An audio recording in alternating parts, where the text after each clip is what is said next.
우리 찬양대의 찬양처럼 삶의 어느 자리에 계시든지 높으신 주님만을 찬양하는 삶이 되시기를 기원합니다. 성경은 인생을 살아가는 데 있어서 매우 중요한 원리 하나를 알려줍니다.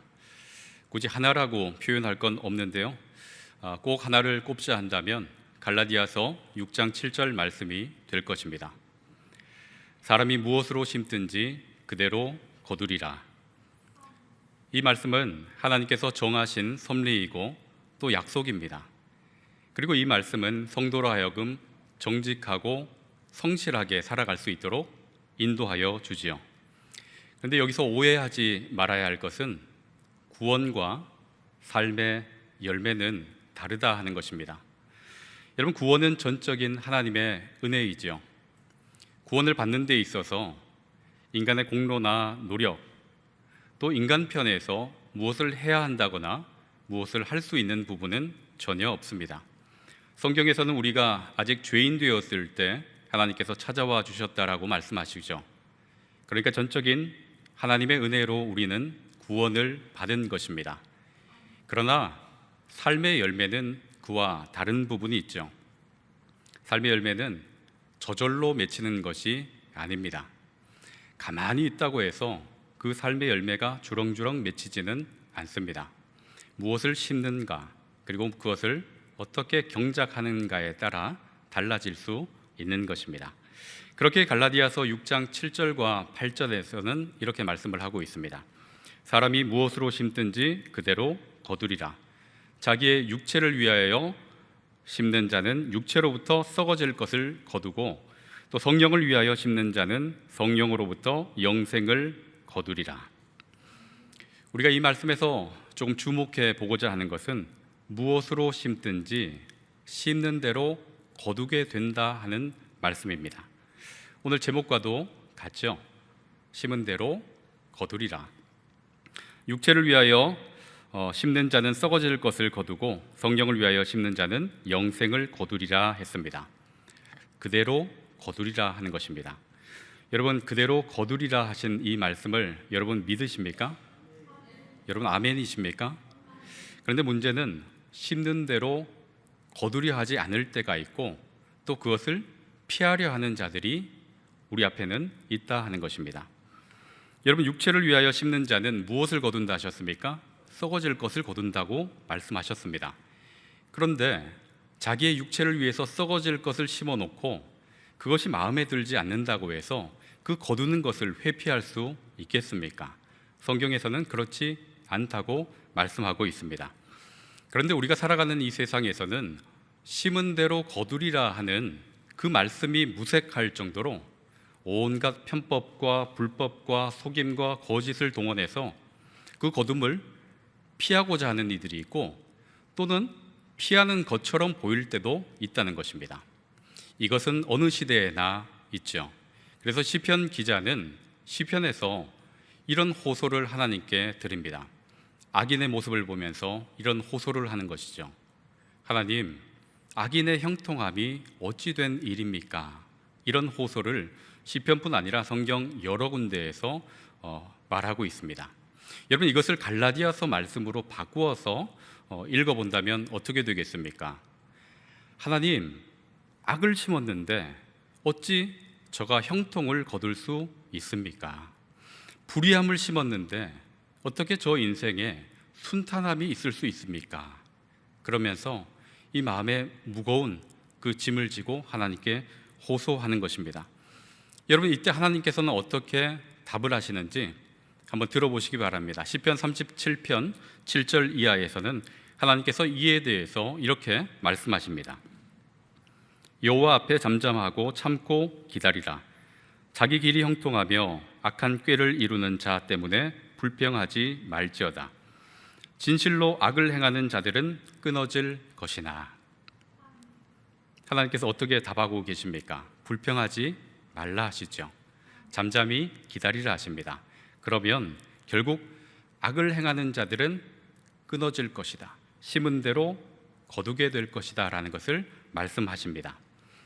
여러분, 심는 대로 무엇을 심든지 그대로 거두게 된다는 이 진리의 말씀을 늘 마음에 새기시고, 또 일상 속에서 그 믿는 대로 행하는 저와 여러분의 삶이 되실 수 있기를 기원합니다.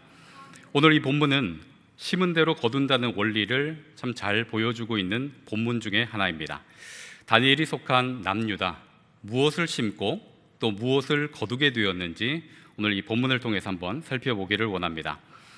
여러분, 남과 북이 갈라지고 남유다의 역사를 보면 간혹 다윗의 길로 행한 왕들이 있기는 하지만 대다수는 죄악의 길을 따라 걸었습니다. 그리고 시간이 흐를수록 그 가속도가 점점 붙었죠. 오늘 이 본문의 배경이 되는 여호야김이 왕으로 있을 시기에는 어떤 것들을 심었는지를 성경에서 보여주고 있는데, 예레미야 말씀을 몇 군데 한번 찾아보도록 하겠습니다. 예레미야 6장 13절 말씀을 찾아서 같이 보시면 좋겠습니다.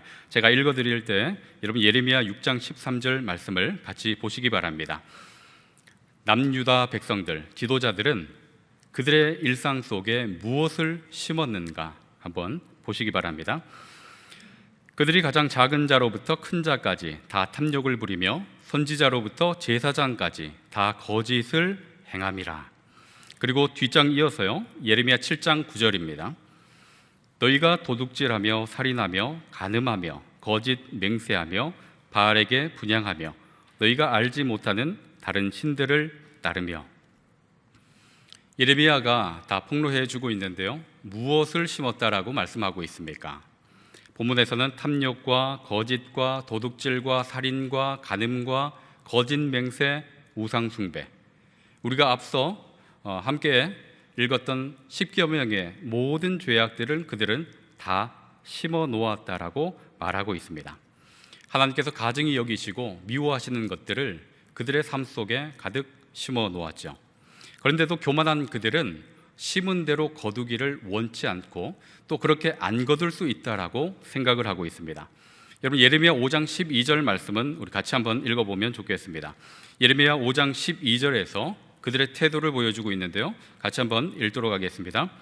그들이 여호와를 인정하지 아니하며 말하기를 여호와께서는 계시지 아니하며 재앙이 우리에게 임하지 아니할 것이요 우리가 칼과 기근을 보지 아니할 것이며. 여러분, 이들은 악을 심고 그것을 거두지 않으려 합니다. 그리고 그것을 안 거둘 수 있다라고 생각하고 있는 것 같습니다. 여러분, 악을 심었는데, 불의를 심었는데 거두지 않을 수 있을까요? 우리가 앞서 살펴본 것처럼 그럴 수 없습니다. 성경은 그렇게 말하고 있지 않죠. 오늘 본문은 그들이 무엇을 거두게 되었는가를 분명하게 보여주고 있는데요, 우리가 함께 읽었던 본문 1절과 2절, 다니엘 1장 1절과 2절 말씀을 같이 한번 읽어보면 좋겠습니다. 다니엘 1장 1절과 2절입니다. 유다 왕 여호야김이 다스린 지 3년이 되는 해에 바벨론 왕 느부갓네살이 예루살렘에 이르러 성을 에워쌌더니 주께서 유다 왕 여호야김과 하나님의 전 그릇 얼마를 그의 손에 넘기심에 그가 그것을 가지고 시날 땅 자기 신들의 신전에 가져다가 그 신들의 보물 창고에 두었더라. 아멘. 남유다의 지도자들, 낮은 자로부터 높은 자들까지 지도자와 백성들, 그들은 무엇을 심었다라고 보았습니까? 교만함을 심었고 우상 숭배를 심었습니다. 그리고 지금 다니엘 1장 1절과 2절에서는 그에 따른 결과를 거두고 있습니다. 무엇을 거두고 있습니까? 멸망이라는 결실을 거두고 있죠. 앞서 보신 것처럼 이들은 이 결실을 피하고자 했습니다. 피하기를 원했죠. 그러나 피할 수 없었습니다. 왜냐하면 그것을 거두도록 하시는 분이 계셨기 때문입니다. 여러분, 누가 이것을 거두도록 하셨습니까? 2절 한번 보시기 바랍니다. 2절 서두에 보시면 이렇게 말씀을 하십니다. 주께서 유다 왕 여호야김과 하나님의 전 그릇 얼마를 그의 손에 넘기심에. 주께서 거두도록 하셨죠. 바벨론 왕 느부갓네살이 힘이 강하고 능력이 있고 강성하여 그가 예루살렘 성을 에워쌌다라고 말하지 않습니다. 주께서 바벨론 왕 느부갓네살 손에 넘기셨다라고 말씀하지요. 여호와를 인정하지 않고 자신들에게 그에 따른 재앙이 오지 않을 거라고 호언장담하고 또 오만했던 그들, 그 오만이 산산조각 나게 되었죠. 하나님께서는 심은 대로 거두게 하셨습니다. 오늘 본문 1절과 2절은 아직 다 거둔 상황이 아닙니다. 그 뒤에 충격적인 그 결실이 더 남아 있었죠. 본문 1절과 2절에서는 바벨론이 예루살렘 성을 에워싸고 하나님의 성전의 그릇에 얼마를 가져간 것과 또 1차 포로를 잡아간 것, 그것뿐이었죠. 그러나 그것은 시작이었습니다. 1차 포로가 잡혀간 이후에 몇 년이 지나서 유다 왕 여호야긴이 포로로 잡혀오게 되죠. 포로들 입장에서 그것은 정말 절망이었을 겁니다. 그리고 또 시간이 얼마 지나서 그들은 소식을 듣습니다. 바벨론에 의해서 하나님의 임재가 있는 예루살렘 성전이 멸망당했다라는 것. 여러분, 그들이 심었던 대로 그들은 결실을 거두게 된 겁니다. 포로로 잡혀가고 하나님의 성전은 무너지고 왕도 포로로 잡혀오게 되었습니다. 여러분, 이렇게 거두게 하신 이 누구라고 말씀하고 있습니까? 주께서, 우리 하나님께서 심은 대로 그대로 거두게 하셨다는 것입니다. 여러분, 하나님께서는 자신의 백성이라 하여서 그것을 회피하도록 만들어주지 않으십니다. 그들이 심은 그대로 빠짐없이 다 거두도록 하시죠. 정직하신 하나님, 정의로우신 하나님이십니다. 여러분, 다윗이 밧세바를 범하고 부하장수 우리아를 죽게 만들었을 때 나단 선지자를 보내서 그 죄를 책망하시죠. 이에 다윗은 그 앞에 납작 엎드려 회개를 합니다. 그러자 하나님께서는 그가 회개하는 모습을 보면서 용서해 주시죠. 하나님께서는 분명히 용서해 주셨다라고 말씀합니다. 그러나 그가 저지른 죄에 대한 대가는 다 받도록 하셨습니다. 다윗을 통해서 생긴 그 아이를 하나님께서는 치셨죠. 다윗은 식음을 전폐하고 엎드려 기도했습니다. 그러나 하나님께서는 결국 그 아이를 데리고 가셨습니다. 하나님 마음에 합한 자라고 해서 그가 심은 것을 피할 수 있는 것은 아닙니다. 하나님은 철저하게 거두도록 하십니다. 정말 무서울 정도로 거두도록 하시죠. 여러분, 이것은 성경에만 적용되는 원리는 아닐 것입니다. 오늘 우리가 살아가는 이 시대에도 하나님의 말씀은 동일하게 적용되는 줄로 믿습니다. 여러분, 지금 우리가 겪고 있는 일들 우연히 생겼을까요? 이미 우리가 과거에 심어 놓았던 것들의 결실 아니겠습니까? 과거 없는 현재 없고 또 오늘이 없이 내일이 만들어질 수 없는 법이죠. 여러분, 전 세계가 지금 겪고 있는 일들을 한번 보시길 바랍니다. 코로나19라는 이 재앙, 전 세계가 혼동 속에 빠져 있고 이것이 언제 끝이 날지 또 그 이후는 어떻게 될지 아무도 모르지요. 막막한 그리고 앞이 보이지 않는 긴 터널을 우리는 함께 지나가고 있습니다. 생활의 제약을 받는 것뿐 아니라 경제적인 부분에도 큰 타격이 있죠. 이 코로나를 종식시키기 위해서 또 이것을 막기 위해서 소비되는 돈은 천문학적이라고 말하고 있습니다. 그런데 사실 이뿐 아니라 더 심각한 문제들도 우리 주변에는 산적해 있죠. 여러분, 지구온난화 최근에 많이 들어보셨을 텐데요. 지구온난화가 급속하게 진행되어서 세계 각국에는 이상기후가 발생하고 있습니다. 지난 여름만 보아도 캘리포니아 주에서는 50도가 넘나드는 그런 온도까지 올라갔었다라고 하죠. 신호등이 녹아내리고 타이어가 녹습니다. 유례 없는, 전례 없는 그런 온도를 경험하고 있습니다. 열돔 현상에 의해서 이상기후의 한 징후이죠.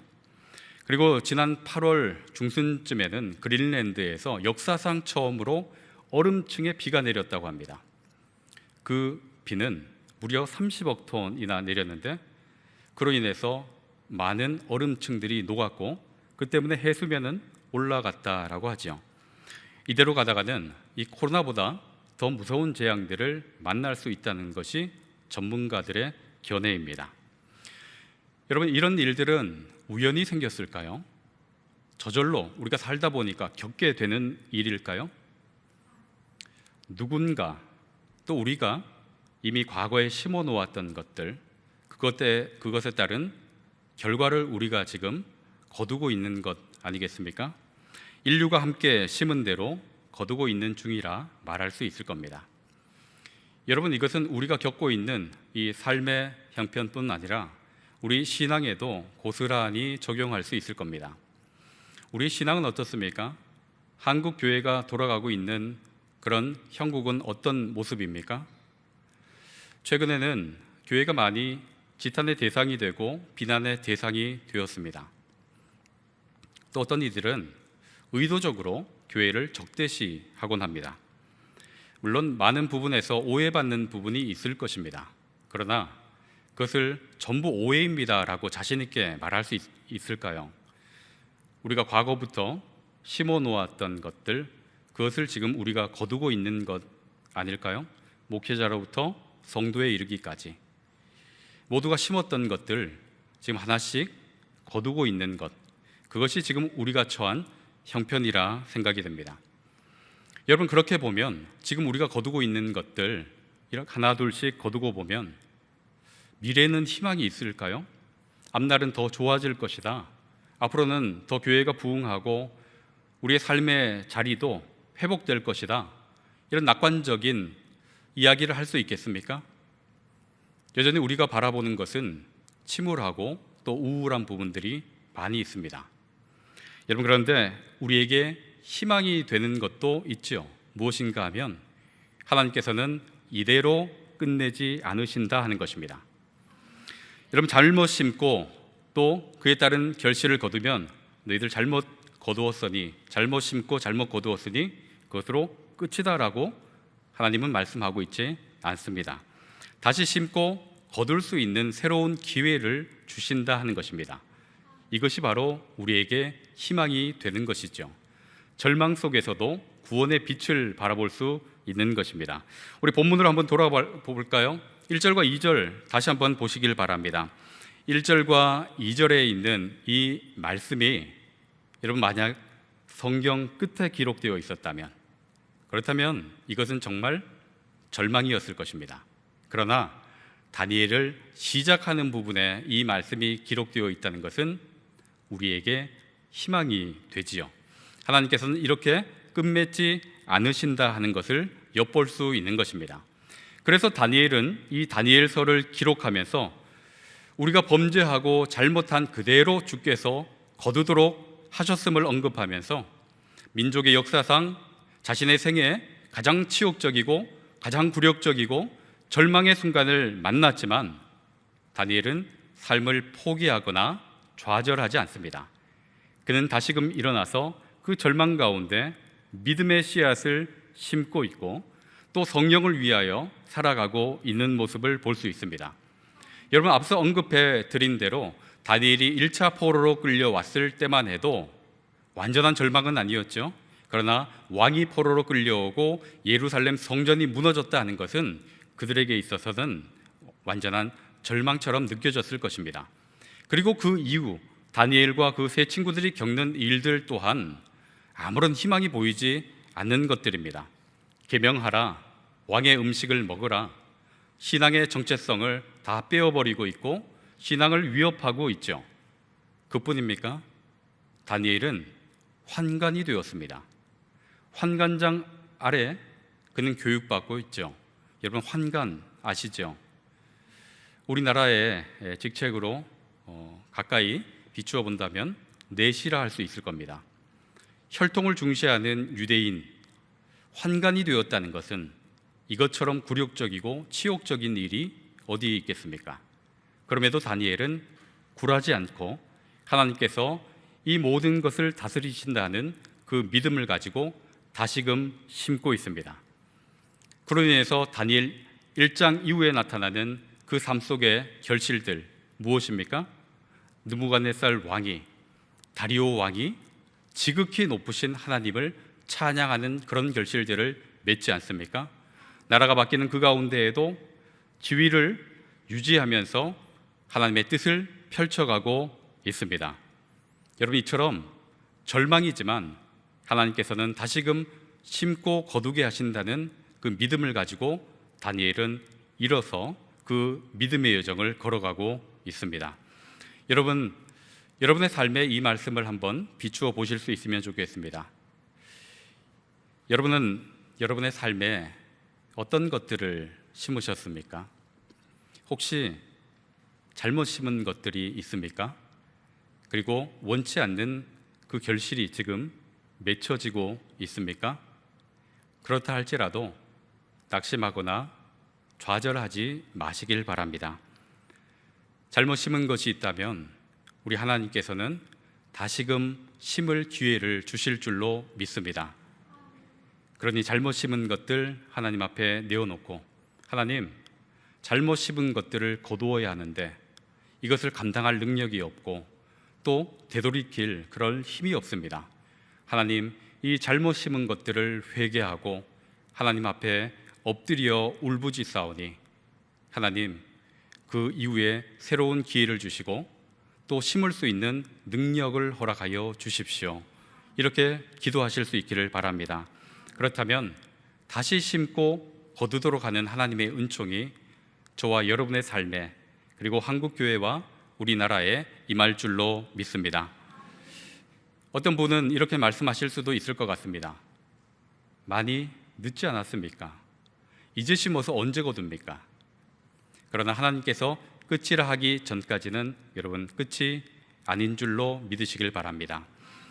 여러분, 당대 거두지 못한다면 우리 다음 세대가 그것을 거두게 될 것이고, 여러분, 그 상급을 하늘에서 받게 될 것입니다. 그리고 아직 늦지 않았다는 것은 바로 십자가 그 사건이 우리에게 증명해 주고 있습니다. 여러분, 예수님께서는 인간의 몸을 옷 입고 이 땅에 낮아짐을 심으셨죠. 공생의 가운데에는 소외되고 연약한 이들을 섬기시는 것, 그리고 하나님의 나라를 심으셨습니다. 그리고 마지막으로는 십자가까지 심으셨죠. 여러분, 예수님께서 십자가에 달리실 때 많은 사람들은 이런 생각을 했을 것입니다. 제자들과 예수님을 따르던 자들, 다 끝났구나, 이것이 끝이구나. 그러나 여러분, 끝났습니까? 십자가 이후에 예수님께서는 부활의 열매를 거두셨습니다. 그리고 그 부활의 열매를 아무런 공로 없는 저와 여러분에게도 은혜로 베풀어 주셨죠. 십자가 지는 순간 모두가 끝이라 했지만 그것이 끝이 아니었던 것처럼 지금 우리가 바라보는 우리 앞에 놓인 그 삶도 절망적이고 우울하고 침울하게 보이지만 이것이 끝이 아니라 하나님께서는 새롭게 심을 때 아름다운 결실을 맺게 하실 줄로 믿습니다. 그러니 여러분, 날마다 주님 앞에 엎드려 회개하고 성령을 위하여 심을 수 있기를 바랍니다. 그리고 예수님께서 심고 거두신 은총을 우리에게도 베풀어 주셨으니 오늘 이 성찬식이 거행될 때 주의 떡과 잔을 받아들고 회개함으로 그것들을 받고 또 결단하실 수 있기를 바랍니다. 그렇다면 우리의 앞날에 그 아름다운 결실들, 영원한 생명이 열릴 줄로 믿습니다. 그것들을 누리는 저와 여러분의 삶이 되기를 주님의 이름으로 축원합니다. 하나님 아버지, 심고 거둠에 있어서 저희들 정직하게 하시고 또 성령을 위하여 심고 영생을 거두는 저희들 되게 인도하여 주옵소서. 성만찬을 저희에게 허락하여 주셨사오니 그 자리에 저희들 나아갈 때 주의 은혜가 임하게 하여 주옵소서. 예수 그리스도의 이름으로 기도하옵나이다. 아멘.